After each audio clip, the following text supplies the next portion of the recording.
E Pai, em nome de Jesus Cristo, teu Filho, nós te agradecemos, Senhor, por estarmos aqui na tua presença, nesse aprendizado tão bonito, tão lindo da Escola Bíblica Dominical. Mas aqui está o teu servo, irmão Márcio, que vai ministrar a lição nesta manhã. E nós pedimos, usa o teu servo nas tuas mãos e fala conosco, em nome de Jesus. Amém. Amém. A paz do Senhor, meus irmãos. Pode sentar, fique à vontade. Que Deus possa abençoar a tua vida nessa manhã. Tenho certeza que Deus vai falar conosco através da sua palavra. Um tema muito importante, um tema muito relevante de todos os outros temas que já foram abordados esse trimestre. Eu tenho certeza que esse é um dos mais importantes, quem sabe, é o que complementa os demais.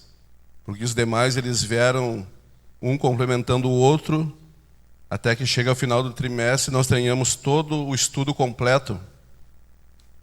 Então a lição de número 12 desse dia, 17 de setembro de 2023, que também é o Dia Nacional da Escola Bíblica, nos fala sobre sendo a igreja do Deus vivo. Eu posso começar falando que nesses dias que em vários lugares, de várias maneiras, na internet se encontra vários tipos de mensagem, várias maneiras de pregar a mensagem de Deus. Nesses dias onde se encontram vários tipos de igreja, igrejas liberais, igrejas conservadoras, igrejas ortodoxas, Deus nesse dia ele resolveu nos falar acerca da sua igreja, da sua verdadeira igreja. Daquela que é a que guarda a sua palavra, que é ministrada por Ele, aquela que foi chamada, que foi tirada do mundo, a eclésia, aquela que foi tirada do mundo, para que pudesse servir ao Deus vivo. O texto áureo ele nos diz, grande é este mistério, digo, porém, a respeito de Cristo e da igreja. Mas que mistério é esse? Que mistério é esse que Cristo ele tem com a sua igreja, com a sua noiva? Que mistério é esse que Cristo tem com a sua amada, com a sua desejada, aquela que ele separou do mundo para estar com ele? Que mistério é esse? A verdade prática nos diz que a noiva de Cristo não pode ser mundana, pois ela é a guardiã da verdade revelada, e suas vestes devem se manter imaculadas para as bodas do Cordeiro. Se nós lêssemos apenas esses dois textos, já estaria de bom tamanho nessa manhã, porque é o resumo de tudo que nós precisamos saber nessa manhã. Há um mistério entre Cristo e a igreja. E a igreja de Cristo, ela deve se manter limpa, pura, imaculada, sem rugas. Este é o resumo de tudo que nós precisamos saber. Mas o comentarista, ele nos leva além disso. E a introdução nos diz assim: os efeitos do mundanismo são percebidos quando a igreja deixa de ser pautada pelos valores da fé cristã. Infelizmente, ela não está imune a influências nocivas da sociedade. Nesta oportunidade, vamos abordar a natureza da igreja, seu relacionamento com Cristo e as armas que impedem a mundanização da igreja local. A proposta é chamar a atenção para o papel da igreja do Deus vivo, como coluna e firmeza da verdade.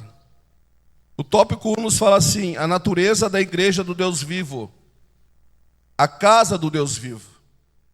Muito bem, então nós precisamos pontuar quem é a igreja. Quem é a igreja? Quem é a igreja como a casa do Deus vivo? Quem faz parte da igreja?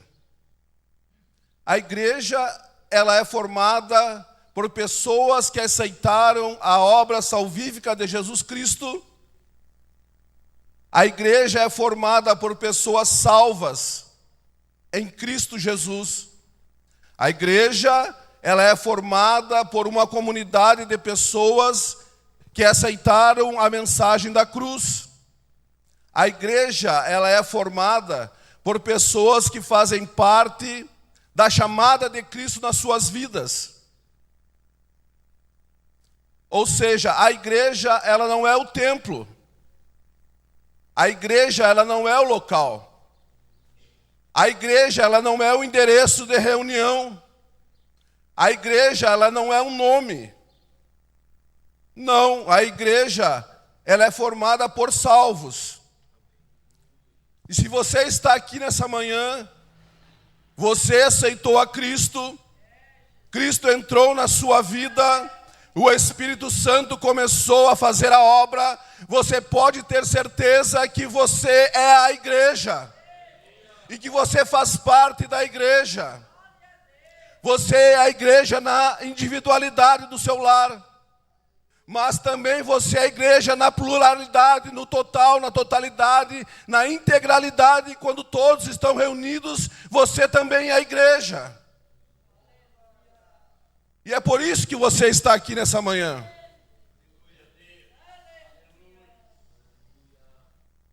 É por isso que você está escutando essa palavra. Você é salvo em Cristo. Você tem a certeza da salvação em Cristo. Você é salvo em Cristo.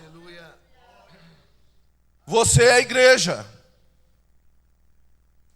Nós somos a igreja. Ele nos disse, olha, quando tiver 2 ou mais reunidos em meu nome, ali eu estarei operando, ali estará a igreja.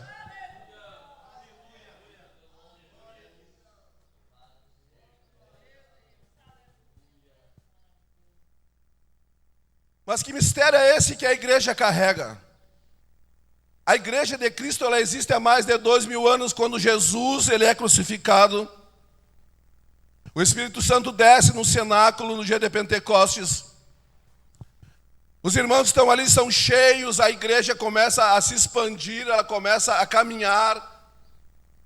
Os apóstolos são perseguidos. Casas começam a ser redutos de pregação, cavernas começam a ser redutos de pregação. A igreja começa a se movimentar, o Espírito Santo começa a movimentar a igreja. A igreja começa a andar por Jerusalém, Samaria, os confins da terra. A igreja começa a fazer o propósito daquele a qual a enviou. Mas o que a igreja carrega em si? O tópico 2 diz que a igreja de Cristo, ela é coluna e firmeza da verdade. Ela é o baluarte da verdade. Mas o que é a coluna? A coluna é aquilo que sustenta. A coluna é aquilo que deixa de pé. A coluna é aquilo que faz com que as coisas não venham a desandar ou cair. Mas o que é um baluarte da verdade? O que é a igreja como baluarte? Ela é a coluna, mas também ela é a parede, é o muro de proteção. É aquilo que sustenta, mas também é aquilo que protege.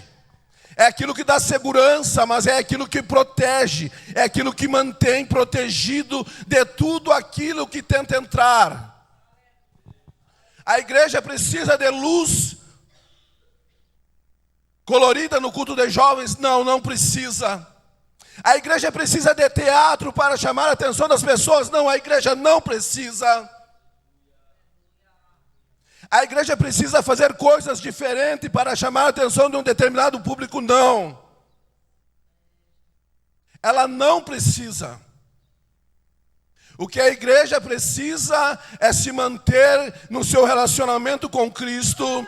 A igreja precisa se manter num relacionamento com Cristo, porque ela é a igreja do Deus vivo. E sendo a igreja do Deus vivo, esse Deus que é vivo, Ele enxerga a sua igreja, Ele fala com a sua igreja, Ele ouve a sua igreja e Ele responde à sua igreja.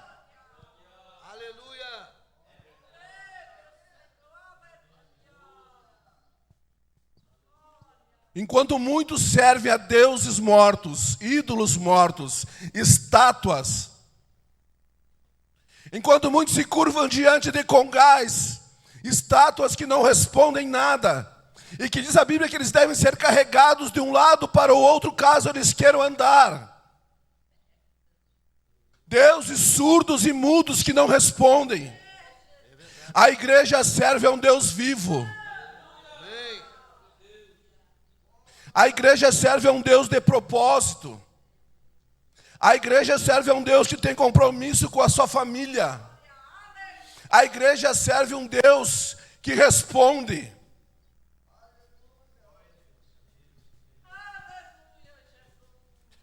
E é essa verdade que a igreja deve continuar mantendo nela.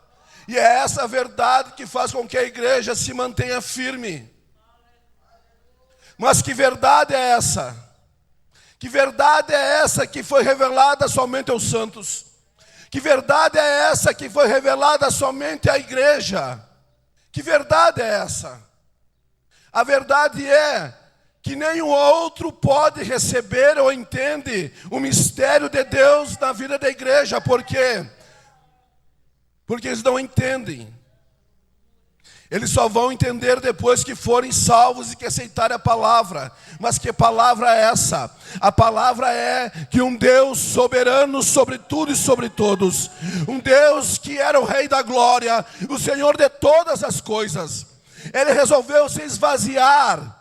Ele resolveu aniquilar a sua forma de Deus e desceu em forma humana. Ele encarnou. Ele se colocou como um sacrifício vivo. Deus, ele estava irado com o homem. E a ira de Deus deveria ser aplacada. Deus estava irado com o pecado do homem. Mas a ira de Deus deveria ser aplacada. E o único que poderia apresentar o sacrifício vivo para propiciar a graça de Deus sobre a vida do ser humano era Jesus Cristo. E é essa verdade que a igreja recebeu. Que o único que pode mediar Deus e os homens é Jesus Cristo. É isso que o mundo não entende. É isso que o mundo não aceita. É isso que o mundo não quer. Você fala de Deus para uma pessoa, eles aceitam o Deus Pai. Eles acreditam em Deus Pai. Mas se você fala do Filho, eles rejeitam o Filho. Eles não querem o Filho. Mas a verdade que a igreja carrega é que o único que media, o único que faz o meio-campo entre o homem e Deus é Jesus Cristo. Essa é a verdade revelada. Esse é um mistério que a igreja carrega. Amém, Jesus.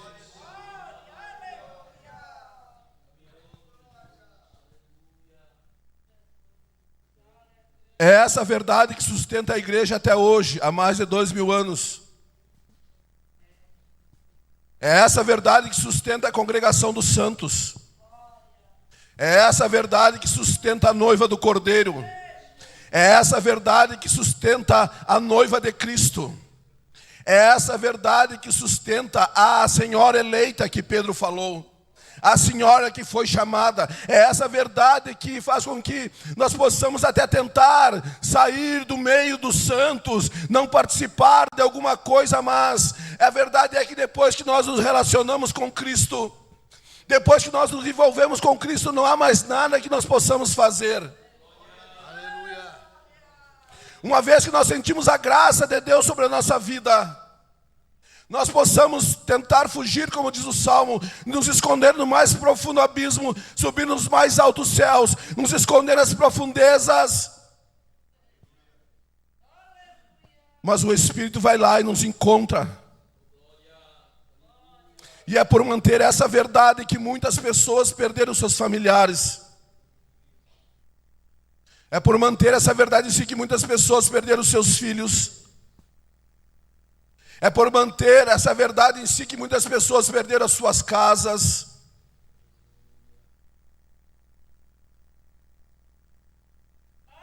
É por manter essa verdade em si que muitas pessoas não têm os seus familiares perto, porque eles não aceitam a verdade. É por manter essa verdade em si que muitos viram seus familiares, filhos se afastarem da igreja. Mas a verdade é que ainda há uma recompensa.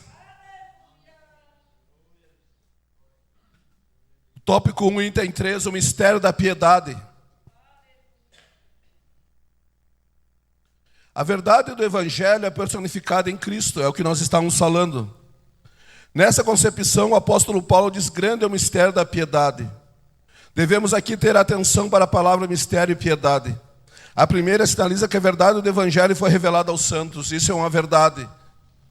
A verdade do Evangelho só foi revelada aos santos. E a segunda parte nos diz que há mistério e piedade. Ou seja, a única coisa que nos mantém junto da igreja, que nos mantém salvos, é a nossa fé em Cristo. É a nossa devoção a Cristo.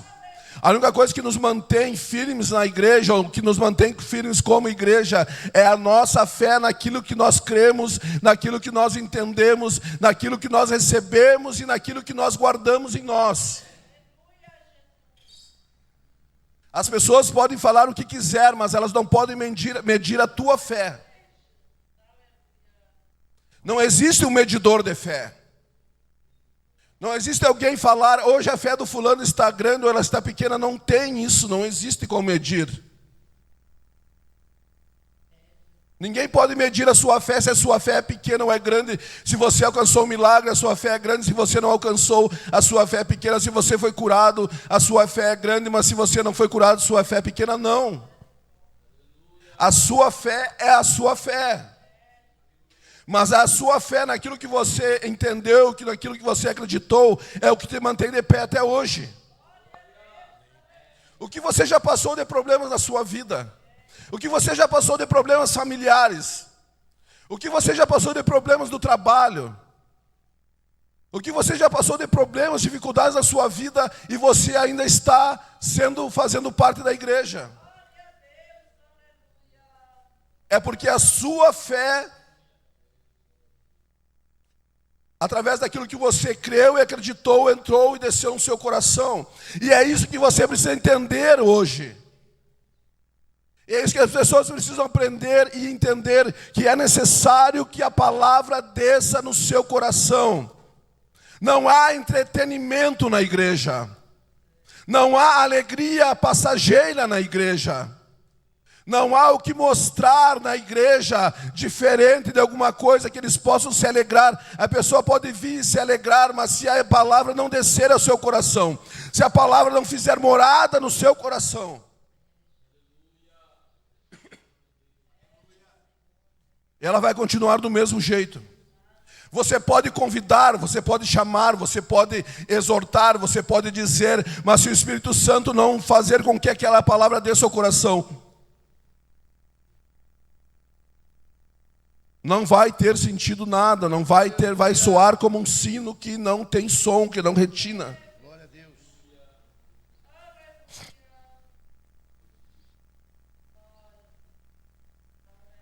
Aleluia. Glória. Mas que mistério é esse que a igreja recebeu de Jesus?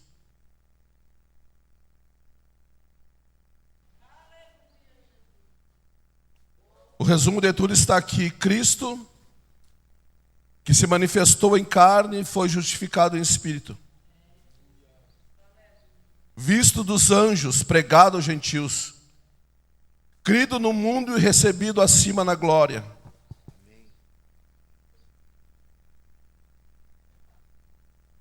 Ele foi encarnado, mas foi glorificado em espírito. Carne e espírito. Duas coisas totalmente contrárias. Ele foi visto dos anjos na eternidade. Os anjos viam a face do Senhor. Pense através desse texto. Ele foi visto dos anjos. Ou seja, quando ele encarnou, ele foi visto dos anjos. E foi pregado aos gentios. Anjos, céu, gentios, a terra. Foi crido pelo mundo na terra, mas foi recebido no céu na sua glória. Amém. Então aqui é uma conexão entre céu e terra. entre carne e espírito, entre anjos e os homens. Ou seja, Jesus, ele se mostra aos homens, se mostra aos anjos. Ele é encarnado, mas ele é justificado em espírito. Esse mistério, para entender, somente a igreja pode entender. Aleluia. Somente a noiva pode entender.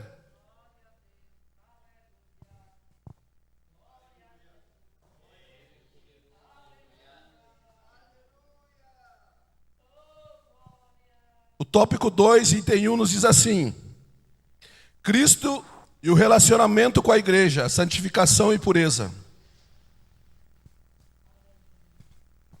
A palavra nos diz que Cristo, ao morrer na cruz, ele separa a igreja, ele separa os salvos, ele faz a santificação deles. Mas é através da palavra que a igreja ela é limpa. É através da palavra que a igreja ela é lavada. É através da palavra que a igreja fica pura. Mas eu só tenho que lavar algo que está sujo. Eu só tenho que lavar algo que está com alguma mancha respingada, algo do tipo. Eu não preciso lavar algo que está limpo, não. Então aqui está dizendo que Cristo, através da sua palavra, ele limpa, purifica a sua igreja. Então essa verdade que é a palavra de Deus é que mantém a igreja limpa, que mantém a igreja separada, que mantém a igreja santificada. É essa verdade que é a palavra pregada. É que mantém a igreja com a sua muralha, a sua coluna formada e separada do mundo. Essa que é a grande diferença. A palavra de Deus pregada e movimentada pelo Espírito é que faz com que a igreja fique limpa. Então, pensando dessa maneira, você pode entender que a igreja, na sua caminhada, durante algum tempo, ela se sujou. Mas a palavra a deixa limpa. A palavra a purifica. De alguma maneira, ao longo do tempo, ela manchou as suas vestes. Ela se envolveu com quem não deveria se envolver. E eu quero aqui abrir um parênteses já para deixar claro e falar que a igreja, ela, ao longo do tempo, ela se envolveu com política. Mas o chamado dela não é para isso. A igreja, ela não é para se envolver com política. A igreja, ela não é para se envolver com políticos. A igreja, ela não é um curral ou um colégio eleitoral para se conseguir votos. Olhe o quão grande é o mistério entre Cristo e a igreja, que os homens querem colocar a igreja a nível de política. Não é para isso que ela veio. Não é para isso que ela está aqui. Quando a igreja se envolveu com o Estado, na Idade Média, o Estado abusou da igreja. A igreja só foi se libertar do Estado, quando eu digo Estado, são os governantes, foi quando Martinho Lutero, ele propiciou a renovação da igreja, que a igreja voltou a ser igreja e a Bíblia acabou sendo liberada para todos. Ou seja, é muito claro quando a igreja se envolve com o Estado, quando a igreja se envolve com aquilo que ela não tem que se envolver, ela acaba perdendo o seu propósito aqui na terra. Ela deixa de ser luz, ela deixa de ser sal, ela deixa de salgar. Porque a igreja, ela é um grande farol. Farol para quem? É o farol para o perdido. A igreja é o farol para aquele navegante que está perdido nesse mundo. Ele está sem o rumo. Ele está sem direção, mas quando ele vê o farol chamado igreja, a sua vida muda, a sua vida é transformada. Então ela não pode perder o sentido de ser um guia, um farol. O navegante ele está perdido no meio do mar. O mar está em tempestade. Mas a 85 quilômetros no mínimo existe um farol. Aquela luz o guia até ele chegar na costa marítima. Por isso que a igreja pode ser sim um farol nesse mundo. Amém. Ela não pode perder o seu propósito.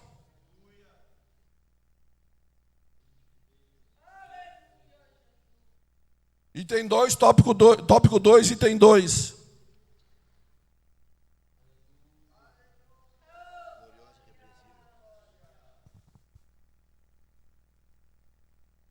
Gloriosa e irrepreensível. A igreja, ela tem o propósito de ser um farol nessa terra, mas também ela tem o propósito de ser a noiva do Cordeiro. Ela trabalha, ela tem a sua lida, ela tem a sua labuta, ela se suja, quem sabe, mas ela fica lavada pela palavra, ela é santificada pela palavra, ela é curada pela palavra, ela é libertada pela palavra. Mas também ela tem um propósito de se encontrar com o Cordeiro nos dias das núpcias do Cordeiro. Então ela tem que se manter totalmente irrepreensível. Ela pode ter manchas nessa terra, mas o dia que ela subir, ela vai estar limpa. Ela pode ter macular nessa terra, mas o dia que ela subir, ela tem que estar imaculada. O trabalho do dia a dia, quem sabe, cansa a igreja, maltrata a igreja, deixa ela cansada, deixa ela fadigada, deixa ela exausta. Mas o dia que ela subir, diz a sua palavra, que ela não vai ter uma ruga no seu rosto. Ela vai estar bela, ela vai estar adornada, ela vai estar arrumada, porque o noivo vai estar esperando ela para se casar com ela. A nossa pele, ela envelhece. O nosso tecido, ele envelhece. O nosso corpo, ele sente os anos que vão passando. O cabelo, ele vai clareando, ou quem sabe do homem, ele vai caindo. Mas ela não, ela trabalha, ela labuta. Ela zela pela palavra. Mas a dia após dia o noivo, ele vai renovando ela, vai restaurando, vai curando, vai libertando, vai dando renovo, vai dando graça. Aleluia. Dia após dia o noivo vai derramando sobre ela o bálsamo. Certa feita o profeta perguntou a Israel. O profeta disse: nós exportamos bálsamo para todo o resto desse mundo. Nós exportamos bálsamo para o Egito. Nós exportamos o bálsamo para outro mundo, para os outros lados. Mas e nós não temos bálsamo para curar as nossas feridas? Por acaso não há bálsamo em Gileade? Por acaso não há bálsamo para curar as feridas da filha de Gileade? Por acaso não há bálsamo para que a igreja cure as suas próprias feridas?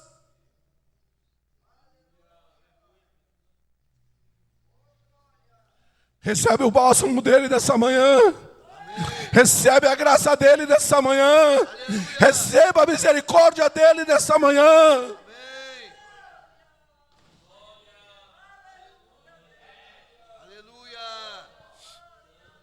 Recebe a misericórdia dele nessa manhã. E calamando, caramande, cantoromas que me cantou. Irimanda, caramando, cantoromas que me cantou. Recebe o bálsamo dele nessa manhã. Recebe a graça dele nessa manhã. Ei, só quem recebeu essa verdade na sua vida se mantém de pé. Só quem recebeu essa graça na sua vida se mantém de pé. Oh, você está de pé porque Deus abençoou a tua vida. Oh, aleluia. É verdade, Jesus. Aleluia. O item 3. Número 1, o zelo pela verdade. É a igreja que mantém essa verdade bíblica em pé. É a igreja que entende que a verdade de Deus ela é imutável, ela é absoluta. Nesses dias de relativismo, nesses dias que muitas coisas as pessoas definem da maneira que elas querem, E vários outros estudos foram falados nesse trimestre sobre isso. Sobre o aborto, sobre o homossexualismo, sobre várias coisas onde as pessoas não... o meu corpo eu trato desse jeito, quer abortar, aborta. Não, não é assim não. Não é dessa maneira. A igreja ela se mantém com a sua regra, com a sua prática de maneira zelosa. O que não mudou antes não vai mudar agora. O que permaneceu de antes vai permanecer agora. O que era antigamente bíblico vai continuar agora, não vai mudar. Você não tem que mudar para que alguém venha para a igreja com você, não. Você não vai alterar a sua essência para agradar alguém, não tem como, não dá. Você mantenha-se com a sua essência, mantenha-se com a sua graça, com a graça na sua vida. Aleluia. E não altere aquilo que você acredita. Não deixe alterar a sua fé. A igreja, ela zela pela verdade. E ao zelar pela verdade, ela tem compromisso. É compromisso com o culto? Sim, quem sabe, mas é compromisso com Deus. Compromisso com Jesus. Não me adianta vir 10 cultos no mês e não ter compromisso com Deus. Não adianta vir 20 cultos no mês e não ter compromisso com Deus.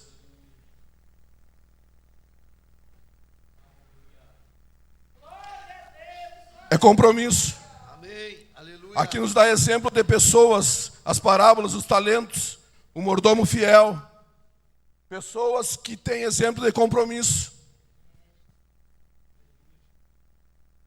Compromisso. O compromisso é um hábito. É uma decisão. Eu vou ter compromisso e vou ter compromisso. Eu tenho compromisso com o meu trabalho? Tenho. Tenho que chegar no horário? Tenho. Tenho que cumprir o horário? Tenho. É compromisso. Eu fiz um compromisso com Jesus, Ele é o meu Senhor? Sim. Eu devo adorá-lo? Sim. Eu devo guardar um devocional para Ele? Sim. Eu devo ser devoto a Ele? Sim. Posso dizer de plena certeza que a escola bíblica, quem sabe, ela não está com o número de pessoas que deveria estar, porque as pessoas elas não querem sentar e aprender. Elas não querem sentar e escutar. Elas não têm mais tempo para isso. Elas têm tempo para várias outras coisas, mas menos para isso. Porque não é prioridade na vida delas. Aquilo que é prioridade, nós encontramos tempo sempre. E sempre nós vamos encontrar o tempo. A prioridade é algo que nos define sempre. Então não há o que falar, não há o que dizer, porque é a prioridade. É aquilo que eu priorizo na minha vida. Então a mensagem que a igreja manda e ela guarda é essa. É o zelo que ela tem pela palavra. No item 3 ali, item 2, o tópico 3. Aleluia. Glória a Deus. O ensino da verdade.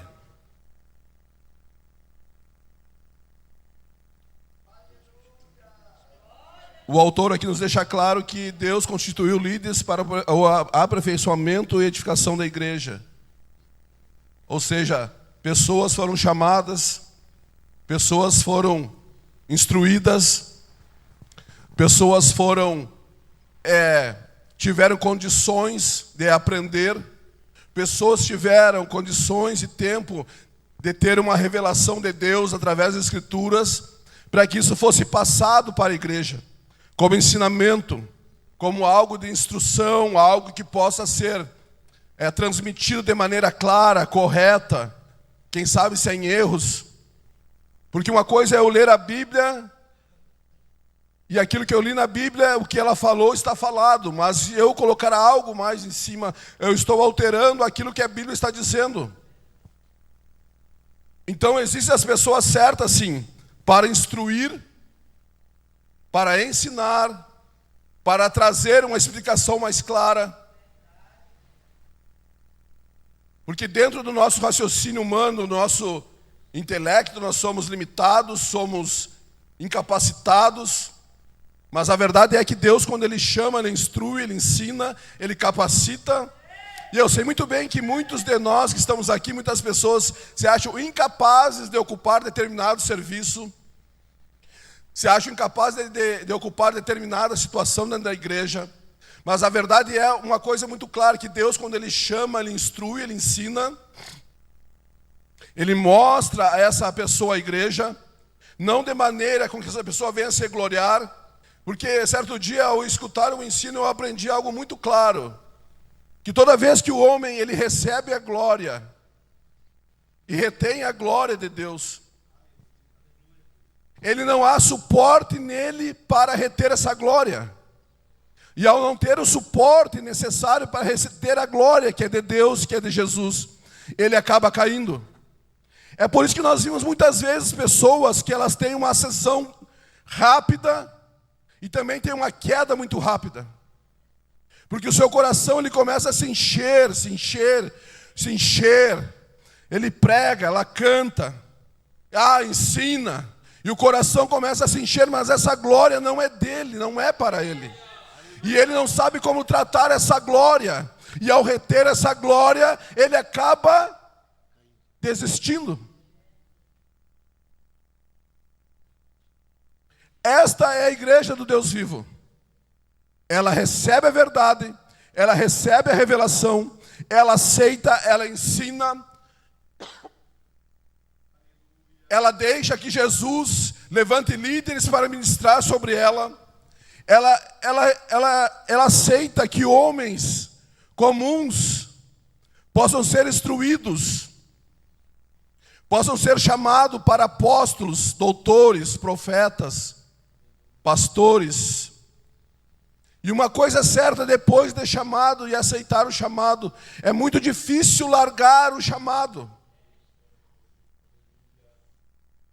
É muito difícil largar o cajado.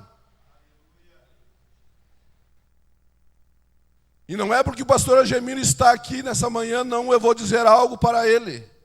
Pastor Agemiro, o cajado dessa igreja ainda está na sua mão.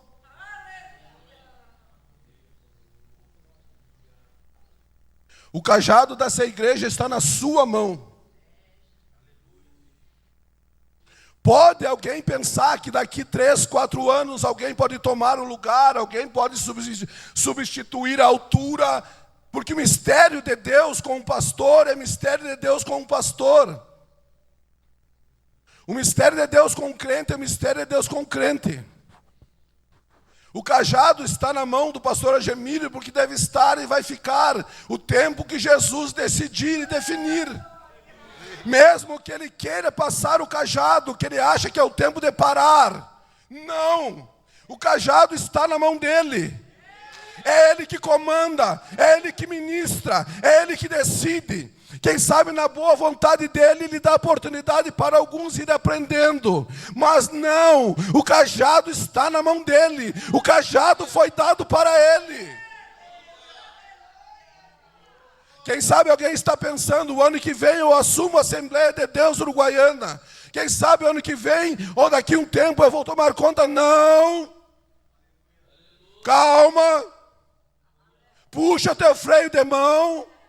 Acalma, porque uma coisa é pregar, uma coisa é ir para casa e descansar, outra coisa é estar no gabinete, escutar problema de crente, escutar problema de irmão.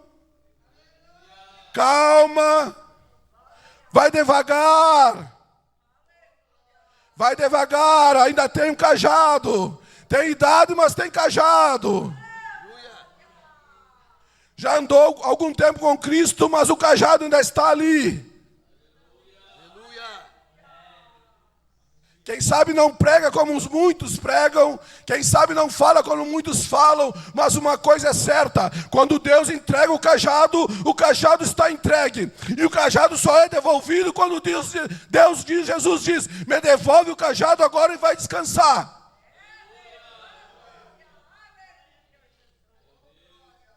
E a escola bíblica que está sendo aqui, tem nessa manhã no domingo, e tem tido todas as manhãs. Quem sabe você vem aqui passar o tempo.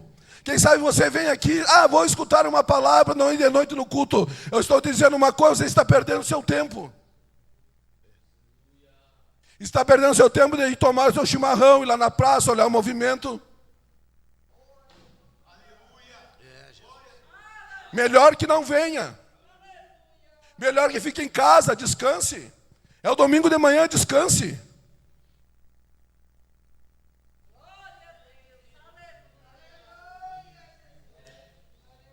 O que a igreja de Cristo não é, eu anotei algumas coisas aqui, eu vou passar para vocês.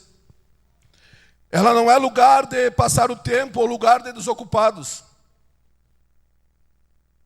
Não é um lugar para alguém vir aqui e se sentir bem consigo mesmo. Não é um lugar de trazer familiares para ver festinhas, encontros. Não é lugar disso. Não é lugar para juntar dinheiro, fazer fama, também não é. Ela é muito mais que isso.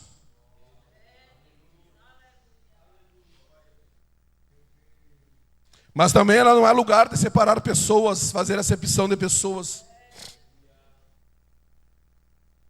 Eu vou te dizer agora, para encerrar, o que é a igreja de Cristo, para que nós possamos entender o que é a igreja de Cristo. A igreja de Cristo é o lugar da alma cansada, onde ela encontra repouso. Aleluia. Será que alguém aqui algum dia andou cansado? Será que alguém algum dia andou desanimado nesse mundo aí? Por favor, coloque a sua mão na consciência e vai pensando. Aleluia. A igreja é o lugar onde o perdido ele encontra abrigo. Ele encontra uma família. A igreja é o lugar onde aquele que um dia começou pequeno e saiu aí fora, se perdeu nesse mundo, ele volta. É o lugar do filho pródigo. Ela é o lugar de descanso. Ela é o lugar da bênção. É onde o Senhor derrama o refrigério sobre a vida do crente. A igreja é o que mais? Ela é o lugar de adoração. Ela é o lugar onde você levanta as suas mãos e diz: Senhor, eu estou aqui. Eu não tenho mais forças, mas eu estou aqui. Aleluia. É o lugar onde você encontra paz.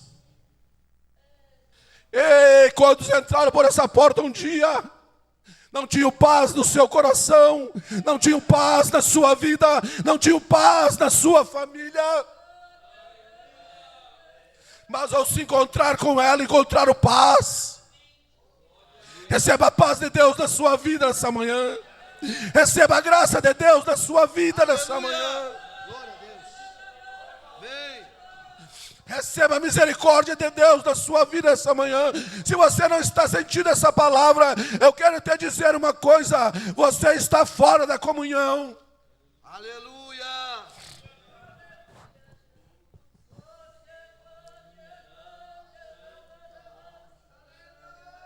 Fala Deus. Fala Jesus. A igreja é a missionária. A igreja é a missionária enviada a uma pátria que não é dela. A igreja é a menina missionária. Aleluia. Aleluia.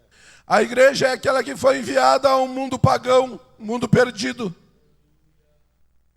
A igreja é o baluarte da verdade. Amém, Jesus. É a coluna. É aquela que sustenta. Mas a grande diferença é que ela não serve a um Deus morto. Ela não serve a um Deus de madeira. Ela não serve a um Deus de gesso. Ela não serve a um Deus que está morto. Ela serve a um Deus que está vivo. Amém. Ele está vivo. Amém. Ele foi morto ao terceiro dia, mas ele ressuscitou. E a grande mensagem que a igreja carrega é: Ele está vivo. Amém. E Ele está entre nós aqui essa manhã. Receba essa palavra em nome de Jesus. Que Deus possa te abençoar em nome de Jesus.